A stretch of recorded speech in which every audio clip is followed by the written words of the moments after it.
2022 मध्ये रामन यांनी प्रकाशाचे विकिरणाचा सिद्धांत मांडला। हा सिद्धांत प्रकाशाचे विकिरण असा असून पुढे रामन लाईन्स म्हणून प्रसिद्ध झाला। प्रकाशाचे विकिरणाबद्दलच्या संशोधनामुळे भारत सरकारने त्यांना नोबेल पारितोषिक देऊन गौरविण्यात आले।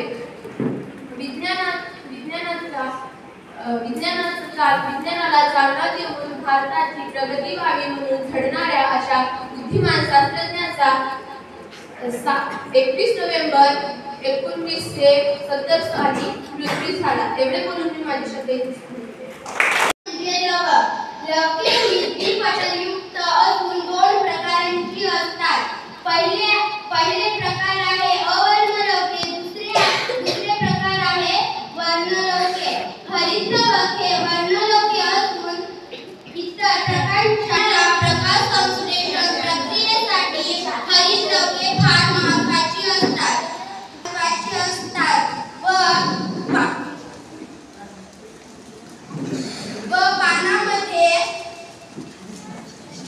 पानामध्ये चालणाऱ्या प्रकाश संश्लेषणासाठी आवश्यक पितरे पिष्टमय पदार्थ डीएनए व रायबोझोम हे आवश्यक पितरे आहेत। धन्यवाद।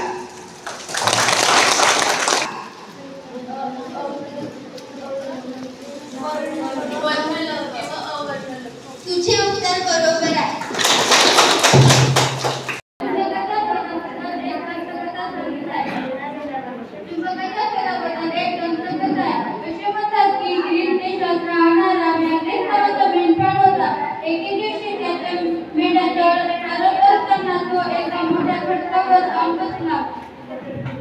परत जाण्याच्या वेळी कुठला तर काय